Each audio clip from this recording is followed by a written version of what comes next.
Well, hello, parents, and welcome back to Programming Your Child for Success. We are in lesson number 5, and in this, you're going to learn how to create the behaviors, how to shape character, and to create your child's spiritual identity. And so this is it's a huge lesson. I've got tons of notes, so I'm going to talk fast because I want to be mindful of keeping these videos short for busy parents like yourself. So I want to start out with a disclaimer that I forgot to share at the beginning of the course. I was raised in the 60s and 70s, and that was back before the women's movement. And so when I use the pronoun he or him, I remember just referring to a child. Back when I was being raised, I was programmed that was a generic pronoun that applied to any person, not just a male child. It's just like God created man. It was the whole human race, and it says male and female. He created them or him. So that's where I'm coming from. I hope you're not offended. I don't have an opinion either way. It's just easier for me to say what comes out of my mouth by default rather than trying to think about it every time and say he or she. So just know, give me a little grace on that. If you have a pet peeve about that, I apologize. So yeah, let's get right into it because like I said, I have a lot of material to cover in this lesson. So let's talk about how you can program your child to be everything you want him to be. And this includes obedient, honest, responsible, kind, helpful, a good eater, neat and tidy, and all those things that he was created to be, because we're created in God's image and God is all those things, right? So Jesus said we would do everything that he did. So in order to do what he did, we have to be like him. Because remember, we already learned that who you are determines what you will do. So our children were created to be like Christ. And that's encapsulated in that statement by Jesus, that we would do everything that he did. So that implies that we would be everything that he is. So it was just in the garden we lost our godly identity. And that's when man began operating from their carnal or their human side. And they lost their spiritual side, went dormant. And so it's still in there. The Father has still written all the days of our lives in his books in heaven. But so it's already pre-programmed.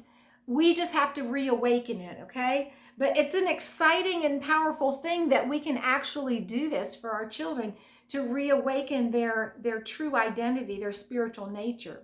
So the first key that we learned about this process was that children just believe. And then that's how God set it up so that we can actually do this. We just speak into their life and they believe it.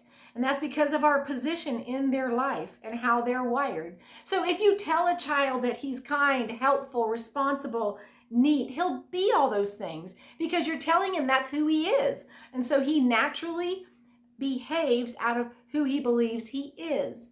But if you point out where he's not helpful, where he's disrespectful, where he's not kind, and where he's messy, then he'll be all those things too. And that's what we tend to do as parents. We point out all the places where they fall short.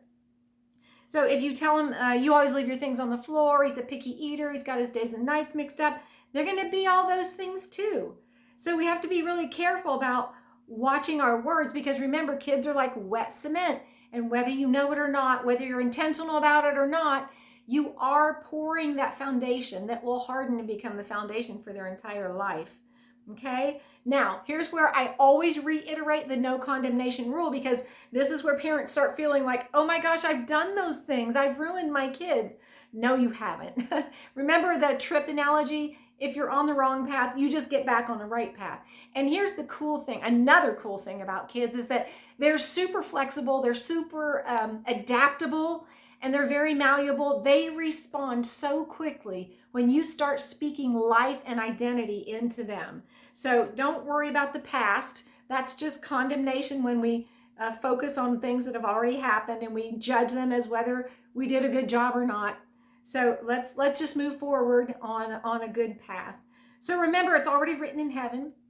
God's already decided who your child is, and we're just bringing that out of the spirit realm into the natural realm and reawakening his true godly nature. And God always did this. He always spoke to true identity. You can see it all through the Bible. And once I point it out to you, you'll see it. But think about Abraham. He called Abraham the father of many nations when Abraham was childless. So he didn't look at the facts. He spoke the truth of who Abraham was designed to be, which was the father of many nations. And that's what we have to start doing. We have to start looking with eyes of faith and seeing what God says rather than looking with our natural eyes and seeing the facts, because facts can change, but truth never does. So here's some more examples of how God always spoke to true identity. He called Mary a mother when she was a virgin. All right. He called David a king when he was a shepherd. The furthest thing from being a king. The shepherd was actually the lowliest job in that culture, the Hebraic culture. And the king, of course, was obviously the highest. And so he was speaking the complete opposite to David. Gideon, he called him a mighty warrior when he was fearfully hiding in a wine press for fear of the enemies. He was a coward, and he called him a mighty warrior. And Moses, he called him a deliverer. Same thing, when he's hiding on the other side of a mountain, he's saying, you're going to deliver my nation out of bondage. So we need to begin seeing our children the way God sees them, speaking to their destiny rather than what we see now. Think about it. A child comes into the world. He's not fully formed physically. We don't expect him to do things physically or even cognitively that he isn't able to do yet. And we nurture him into maturity physically and mentally. We have to do the same thing spiritually by speaking to the end product and saying that before we see it. And that's the key, is walking by faith, not by sight. Because when you walk by sight, or what you can see with your natural eyes, you're walking in the flesh. And we know that leads to death.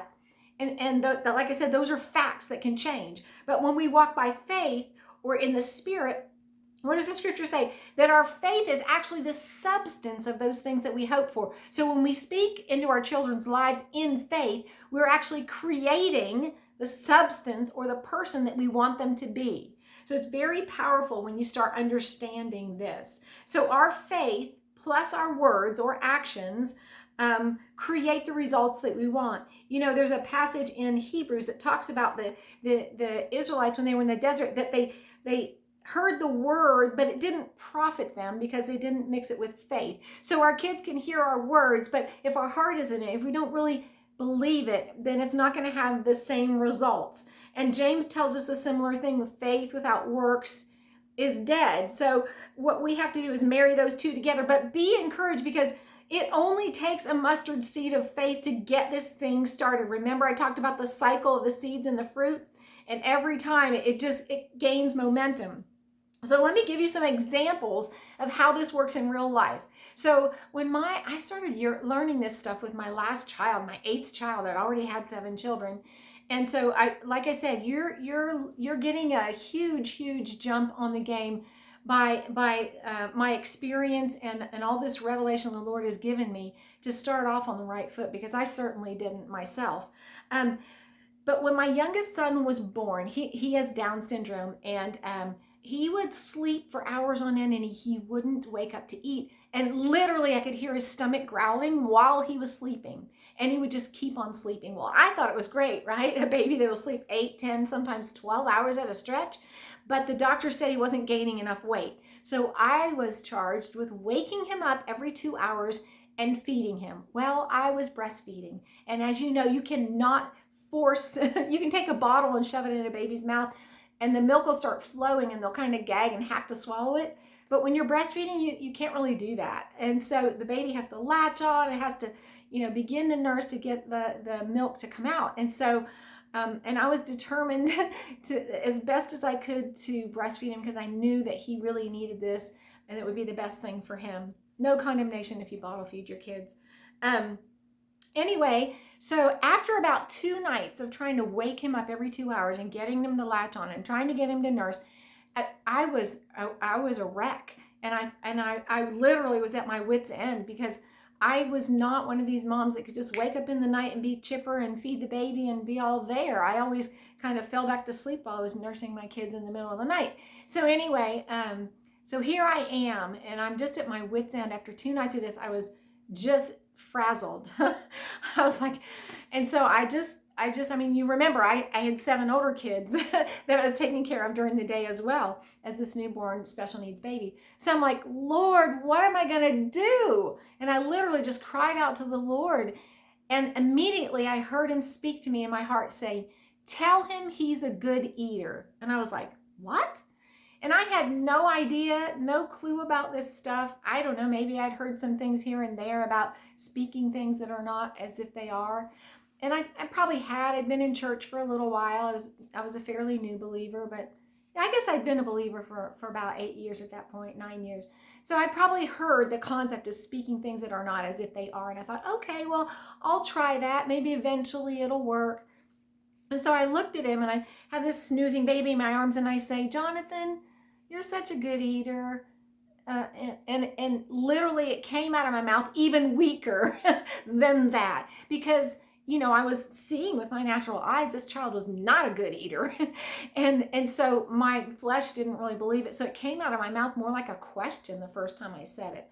But what I did is I continued to try to wake him up, tap his feet, tickle him, whatever, to get him to wake up and eat. And whenever he made the least little movement or motion of eating, I would say, oh, you're such a good eater. And the more I said it, the more he responded. And the more he responded, the more I believed it, so that more and more conviction came into my voice. And before you know it, I'm just speaking to him this, you're such a good eater. You would not believe it, within 48 hours, this 2-week-old special needs baby was nursing like a champ, and he never looked back. And so from there on out, I mean, he was always the healthiest eater. All of his teachers all through school all commented on what a healthy eater he was. And they even used the same term that I used, that he was a good eater. And they could have said, oh, he eats such healthy food. No, they said, he's such a good eater, using the exact same terminology, because the reality is whatever is encoded in our heart. This is some quantum physics. I didn't even have this in my notes. But it's true that when your heart beats, it sends out an electrical impulse that it has the same vibration of what you believe. It's crazy, because we're talking about a spiritual heart and a natural heart. They're connected somehow. And so you'll actually attract to yourself what you believe about yourself. And that's a pretty powerful concept. And it explains a lot of things in your life, why things happen to you over and over again. Anyway, don't want to get off on a rabbit trail. So within 48 hours, 2 days, this baby was nursing like a champ. And he just, even to this day, he's 20 years old now. He obviously still has Down syndrome. He's so fit. I mean, he's like muscle and even his doctor, he's not fat. A lot of Down's kids are fat, heavy. They tend to put on weight easily. And even his doctor asked me, Amy, why is he so fit? Most Down's kids are, deal with weight issues. And I told him that story. And he actually had done something similar with his daughter in a completely different area. But yeah, it was powerful. In fact, he said that he had told his daughter when she was about 11 or 12, and this is an older child, that they said she needed braces. And he just started telling her she had straight teeth and her teeth straightened out. That's how powerful our words are to create. And we just don't even know who we are, but that's who we really are. So here's another example about my son when he was older and we moved. He was in his teens and we moved to a new house, and he always used to make his bed. And then we moved to this new house. I got him a new bed. And I guess he just, the blankets would pull out when he was sleeping, and it didn't used to do that in his old bed. So he couldn't really make it, and he would just wad them up and leave him in the center of his bed. And well, I got fed up with this. Just trying to make his bed it was harder than putting clean sheets on the bed, because everything was wadded up and tangled together. And so I was in there, and every day I'd find myself going, Jonathan, why do you wad up your blankets? You need to stop doing this. And I had to catch myself, because what I was doing was speaking what I saw instead of creating what I wanted. And it's so human nature to default to that, because that is our flesh nature. We tend to live in the flesh unless we choose to walk in the spirit. And so it's so interesting how it said, the Bible says that the flesh leads to death. It doesn't bring life. When we're describing what we don't want and defining what we see, it doesn't change it. It actually condemns it because it's already happened in the past. So if I say, you always make a mess of your bed at night, why can't you blah, blah, blah, blah, blah, I'm just condemning him. I'm saying this is what you're doing and it's not acceptable. He can't go back and change the past. So I caught myself one day and I said, what are you doing, Amy? Create what you want. Create the future. So one day, as I'm, untangling his blankets and his sheets, and I'm trying to get his bed back in order, and he's standing there watching me, and I said, Jonathan, I just love how you always make your bed so neatly. Now, it feels so awkward to do this, to speak by faith in the middle of a situation that looks completely opposite, but I'm telling you, it is so powerful. So I did that for a few days. I mean, really, 3 or 4 days. And then one day I walked in his room and guess what? Yep, his bed was perfectly made. And he likes to take naps a lot. And even when he gets up from a nap, he makes it all neat and tidy. That is how powerful our words are, to literally create behaviors in our children, even a 2-week-old special needs child. And to me, that exemplifies the fact that this isn't going through their cognitive mind. We're bypassing that and we're going into the heart, which actually determines behavior, and we're programming it for the behavior that we want. And so this is just a tip of the iceberg. I have a ton more notes in this lesson. But I'm going to end this video because I think this is long enough. I'm trying to keep these short, and I'll do another video to share, another lesson to share the rest of this lesson, so that this one doesn't get too long. But I hope this is getting you excited and that you're realizing the power that you have to program your child to make his bed. See, here's the thing. I could yell at him every day and say, Jonathan, go in there and make your bed, and try to change his behavior just by, speaking to the behavior.